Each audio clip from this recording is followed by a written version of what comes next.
أرسله إلى الناس كافة بشيرا ونذيرا. أما بعد فإن خير الحديث كتاب الله وخير الهدي هدي محمد صلى الله عليه وسلم وشر الأمور محدثاتها وكل محدثة بدعة وكل بدعة ضلالة وكل ضلالة في النار. أعوذ بالله السميع العليم من الشيطان الرجيم من همزه ونفخه ونفثه. بسم الله الرحمن الرحيم. آمن الرسول بما أنزل إليه من ربه والمؤمنون كل آمن بالله وملائكته وكتبه ورسله لا نفرق بين أحد من رسله وقالوا سمعنا وأطعنا غفرانك ربنا وإليك المصير. سبحانك لا علم لنا إلا ما علمتنا إنك أنت العليم الحكيم. رب اشرح لي صدري ويسر لي أمري واحلل عقدة من لساني يفقه قولي واحلل عقدة من لساني يفقه قولي. پیارے بھائیوں، اللہ کے رسول صلی اللہ علیہ وسلم اس دنیا میں تشریف لے آئے اور آپ سے پہلے بھی اس دنیا میں انبیاء اور رسول آتے رہے، بلکہ ایک روایت کے مطابق اس دنیا میں اللہ تبارک و تعالیٰ نے 1,24,000 انبیاء کو مبعوث فرمایا. ان تمام انبیاء علیہ السلام کی آمد کا مقصد لوگوں کو ایمان کی دعوت دینا ہے، لوگوں کو ایمان سکھانا ہے. ایمان کی حقیقت کیا ہے، ایمان کس قدر اہم اور کیسے ضروری ہے، ان تمام باتوں کو لوگوں کے سامنے واضح کرنے کے لیے انبیاء علیہ السلام اس دنیا میں آتے رہے.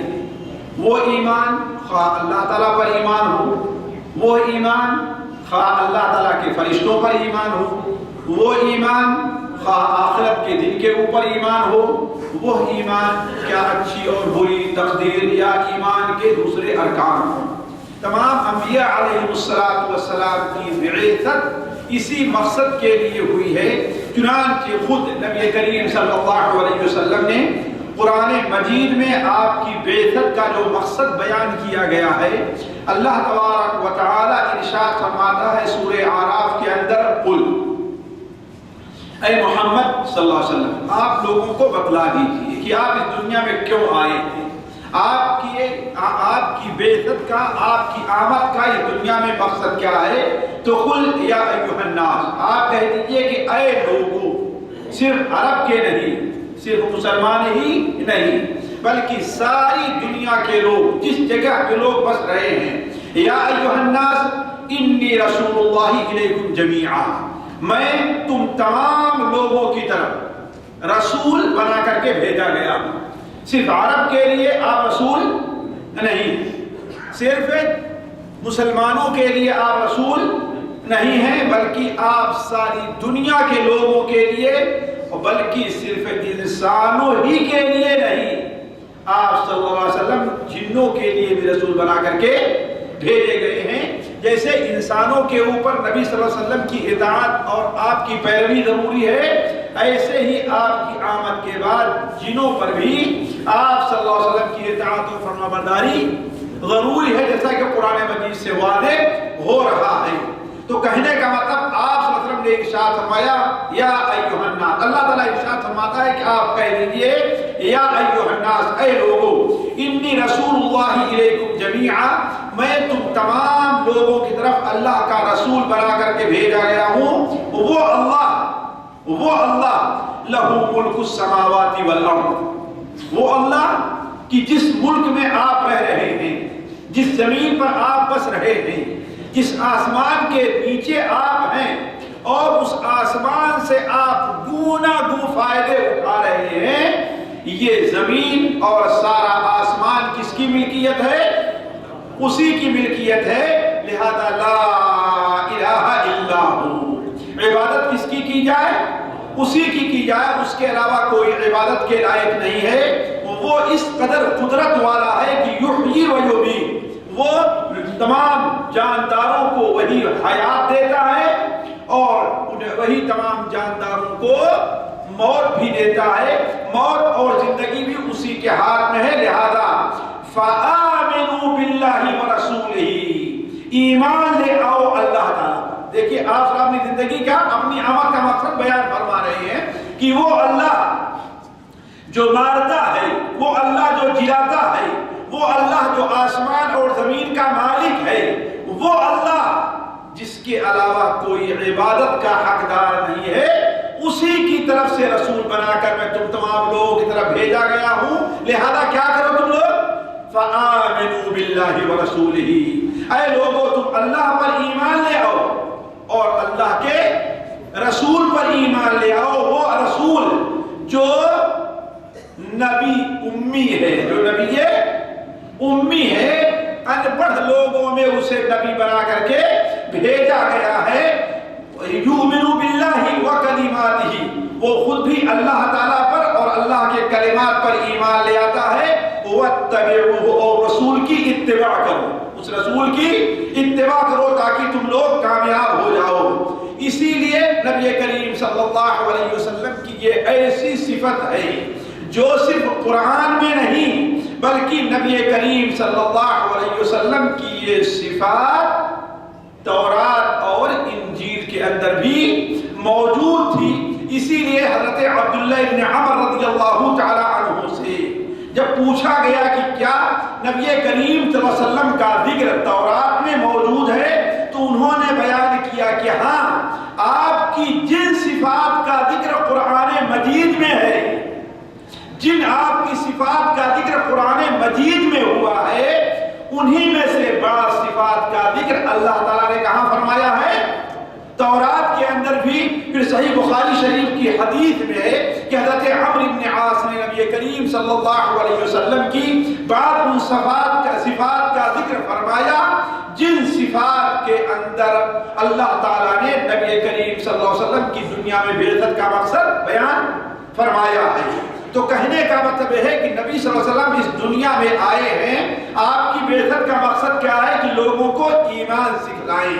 بلکہ ساتھیوں ہم اگر غور کریں تو ہماری زندگی یا کسی انسان کی زندگی اس وقت تک زندگی مانی نہیں جائے گی جب تک کہ وہ اللہ تعالیٰ پر ایمان نہیں لے آئے گا. وہ شخص زندہ نہیں ہے، وہ شخص مردہ ہے. مثال کے طور پر میں آپ کو بتاؤں کہ آپ کے گھر کے اندر ایک ایسا شخص ہے جو گھر کے جو کام اس کے سپرد کیا گیا ہے وہ کام وہ شخص نہیں کر رہا ہے. تو یہ بتائیے کوئی آدمی ایسے شخص کے وجود کو گھر میں تسلیم کرے گا؟ اس کا کوئی فائدہ ہوگا؟ جس مقصد کے لیے آیا ہے اگر وہ مقصد پورا نہیں کر رہا ہے تو اس کے وجود کا کوئی فائدہ ہوگا؟ اسی طریقے سے ہماری اور آپ کی اس دنیا میں بعثت کا مقصد کیا ہے کہ ہم اور آپ ایمان لے آئیں. اگر ایمان لے آتے ہیں تو اللہ تبارک و تعالی نے گویا ہمیں زندگی دی ہے، اور اگر ہم ایمان نہیں لاتے تو گویا ہم کیا ہیں؟ مردہ ہیں. چنانچہ اللہ تعالیٰ قرآن مجید میں ارشاد فرماتا ہے اَوَمَنْ كَانَ مَيْتًا فَأَحْيَيْنَاهُ، کیا وہ شخص جو مردہ تھا، اس سے مراد کیا ہے؟ وہ کافر تھا، وہ مشرک تھا، وہ گمراہ تھا، وہ اللہ کو پہچانتا نہیں تھا، لیکن نبی کریم صلی اللہ علیہ وسلم کو بھیج کر کے اللہ تبارک و تعالیٰ نے فَأَحْيَيْنَاهُ، ہم نے اسے زندگی بخش دی. اب اس کے نتیجے میں کیا ہے؟ وہ اللہ تبارک و تعالیٰ کے دیے ہوئے نور کے مطابق اپنی زندگی گزار رہا ہے. وہ راستے میں چلتا ہے، دیکھتا ہے کہ ایک شخص مسکین ہے، محتاج ہے، اور ہمارے پاس پیسے ہیں، تو یہ سمجھتا ہے کہ جس طریقے سے یہ پیسہ ہماری زندگی کے لیے ضروری ہے اس کے لیے بھی ضروری ہے، لہذا وہ پیسہ نکال کر کے اسے دے دیتا ہے. وہ راستے میں جا رہا ہے، وہ یہ دیکھتا ہے کہ ایک تکلیف دہ چیز وہاں پر پڑی ہوئی ہے، وہ یہ سمجھتا ہے کہ جیسے یہ چیز اگر ہمیں لگ جائے تو ہمیں تکلیف ہوگی، اسی طریقے سے کسی اور زندے کو لگے تو اس کو بھی تکلیف ہوگی، لہذا اس چیز کو وہ ہٹا لے رہا ہے۔ اسی طریقے سے وہ یہ سمجھتا ہے کہ اللہ تبارک و تعالیٰ نے جس نے ہمیں یہ زندگی دی ہے، جس نے ہمیں یہ طاقت دی ہے، جس نے ہمیں یہ صلاحیت دی ہے، اللہ تبارک و تعالیٰ ہمیں نماز پڑھنے کا حکم دے رہا ہے، وہ یہ سمجھتا ہے لہذا نماز پڑھ لے رہا ہے۔ تو اومن کان میتن، تو وہ شخص جو مردہ ہو، فاحییناہ وجعلنا لہ نورا یمشی بہ فی النار کمن مثلہ فی الظلمات لیس بخارج منہا، کیا اس شخص کی مثال اس شخص جیسی ہو جائے گی جو مردار ہے، جو گمراہیوں کے اندر بھٹک رہا ہے؟ تو کہنے کا مطلب اسلام جو ہے اسی شخص کو زندہ تسلیم کرتا ہے جو انسان ایمان والا ہے، اور جو ایمان والا نہیں اسلام اسے زندہ تسلیم نہیں کرتا۔ تو اس چیز کو سمجھیے۔ اسی طریقے سے اللہ تبارک و تعالیٰ نے ایمان والے کو، جس کے اندر ایمان ہے، اسے انسان تصور کرتا ہے، اسے انسان بتلاتا ہے، اور جس کے اندر ایمان نہیں ہے اسلام اسے انسان نہیں بتلاتا۔ اس لیے کہ ساتھیوں سوچئے، اس دنیا میں کھانا اور کمانا، اس دنیا میں کھانا اور کمانا، اپنے بچوں کی پرورش کرنا، یہ کوئی بڑی چیز نہیں ہے۔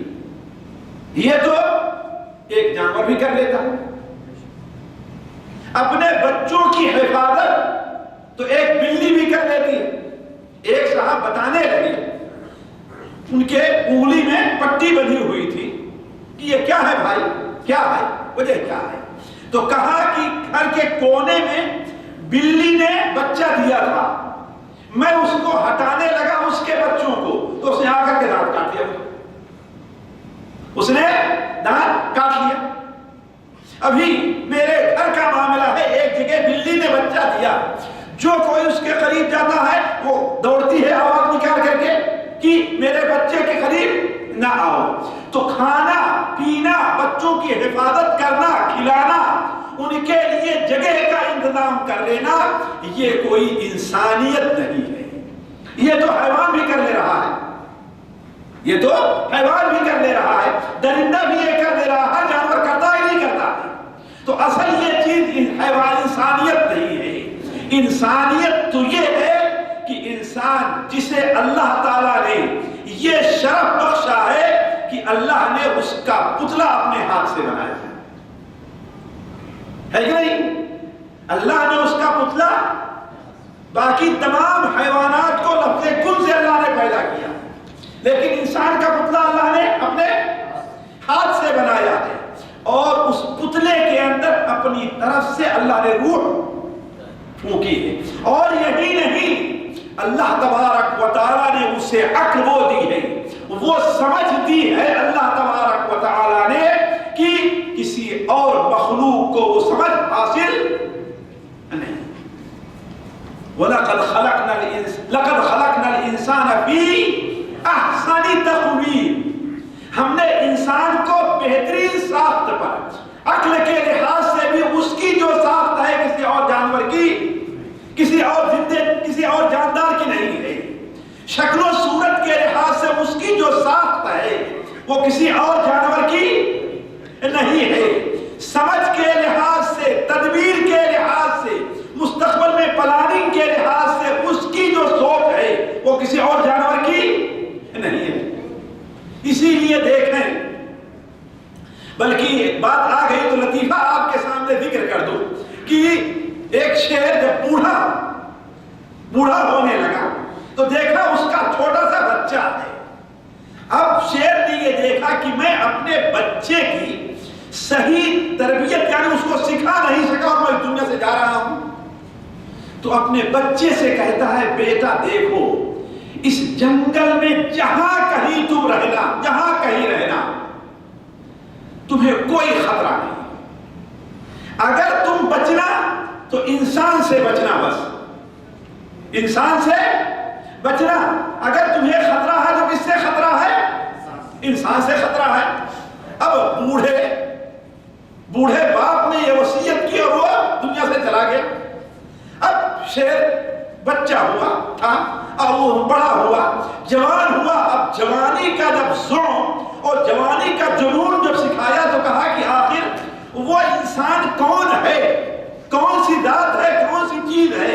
ہم دیکھتے ہیں جنگل میں کوئی بھی ہمارے سامنے نہیں آتا، ہم سے مقابلہ کے لیے تیار نہیں ہوتا، ہمیں راجا مانتے ہیں، بادشاہ مانتے ہیں جنگل کا۔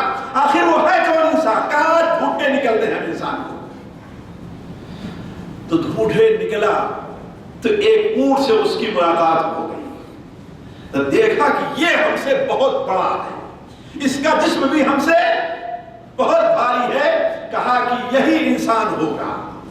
سامنے جا کر کھڑا ہوا اور تم کو کھڑی کر کے تو دیکھا اونٹ کانپنے لگا، اونٹ کانپنے لگا۔ کہا کہ تو انسان ہے؟ کہا نہیں بھائی، میں انسان نہیں ہوں، میں اونٹ ہوں، لیکن انسان کو تو پوچھ کیوں رہے ہو؟ کہا کہ میرے باپ نے وصیت کی تھی کہ انسان سے بچتے نہ، میں دیکھنا چاہتا ہوں کون ذات ہے وہ۔ کہتا ہاں بیٹے، تمہارے باپ نے صحیح کہا تھا، انسان بڑا ظالم ہے۔ میری ناک میں یہاں پر ایک نکیل لگاتا ہے اور ایک چھوٹے سے بچے کو پکڑا دیتا ہے، مجھے جہاں چاہتا لے کر کے جاتا ہے۔ کہا کہ اچھا، اس قدر ظالم انسان ہے، سمجھا کہ انسان اس سے بھی بڑی کوئی چیز ہوگی۔ آگے بڑھتا ہے، آگے بڑھتا ہے تو دیکھتا ہے ایک ہاتھی سامنے آیا۔ کہا کہ ہاں ہو سکتا ہے یہ انسان ہو، اس لیے کہ یہ اس سے بھی بڑا ہے، یہ اس سے بھی بڑا ہے۔ جا کر کے اس کے سامنے سینہ تان کر کھڑا ہوتا ہے کہ تو انسان ہے؟ کہتا ہے نہیں بھائی، کانپنے لگا ہاتھی، نہیں بھیا میں انسان نہیں ہوں۔ کیوں؟ تمہیں انسان سے کیا دیکھا؟ کہا کہ نہیں، میں اس کو دیکھنا چاہتا ہوں، میرا باپ شاید بیوقوف تھا جو کہتا تھا کہ انسان سے بچتا، کہ کون ہے وہ؟ میرے سامنے جنگل میں کوئی نہیں آتا، کون ہے انسان وہ؟ تو کہا کہ نہیں، سچ کہا ہے تمہارے باپ نے، بچتے رہنا انسان سے، اس لیے کہ انسان اتنا ظالم ہے کہ میرے اوپر سواری بھی کرتا ہے اور لوہا لیے رہتا ہے، میں کہیں دائیں بائیں ہونے لگا تو مجھے کوچ بھی لگاتا ہے اور جہاں چاہتا لے کر چلا جاتا، خود بھی بیٹھتا ہے، کوچ بھی لاتا ہے، لے کر چلا جاتا۔ کہا کہ اچھا، تم ہی بیوقوف انسان۔ چلتا رہا چلتا رہا چلتا رہا، جنگل کے کنارے پہنچا تو کیا دیکھتا ہے کہ ایک بچہ ہے، وہ لکڑی جو ہے سلی کی، ایسے ہوتی ہے نا کہ لکڑی، بڑی سی لکڑی اس کو پھاڑ رہا ہے۔ کہا کہ اس سے پوچھتے ہیں انسان کا پتہ۔ وہ کیا سمجھا کہ یہ انسان ہوگا؟ کہا اس سے انسان کا پتہ پوچھتے ہیں۔ جا کر سامنے اچانک پہنچا تو بچہ کانپنے لگا، اس کا کلہاڑا جو ہے نیچے گر گیا۔ کہا کہ تم نے انسان کو دیکھا ہے؟ کہا کہ تم انسان کو کیا کرو گے؟ میں ہی انسان ہوں، انسان کو بچہ ہوں۔ اچھا تو انسان ہے؟ میرا باپ بھی کتنا بیوقوف تھا۔ یہ جوانوں نوجوانوں کی غلطی ہوتی ہے، بوڑھوں کی نصیحت پر عمل نہیں کرتے، ہے کہ نہیں ہے؟ سمجھتے ہیں کہ میرا باپ سٹیا گیا ہے، بیوقوف ہے، اس کو کیا معلوم ہے نا؟ یہ نہیں سمجھتے ہیں کہ ساری زندگی اس کی کس میں تجربے میں گزری ہے۔ تو کہا کہ تم انسان ہو، اب تمہیں تو تمہارے اوپر ہاتھ اٹھاتے ہوئے شرم آ رہی ہے، کسی ایسے سے لڑے جو کیا ہے مقابلے کا ہو، تم سے کیا لڑنا ہے، میرا باپ بھی بیوقوف تھا۔ کہا اتنے میں کیا کیا، اس نے کلہاڑا لیا اور زور سے مارا نیچے، تو کلہاڑا اس کا وہاں پر پھنس گیا۔ جو لوگ دیہاتی ہوں گے وہ جانتے ہوں گے کہ بسا اوقات لکڑی جو موٹی ہو اور کلہاڑا اس کے اوپر مارو، کلہاڑا جب پھنس جاتا ہے تو اس کو نکالنے کے لیے کسی اور کلہاڑے یا دوسری ضرورت پڑتی ہے۔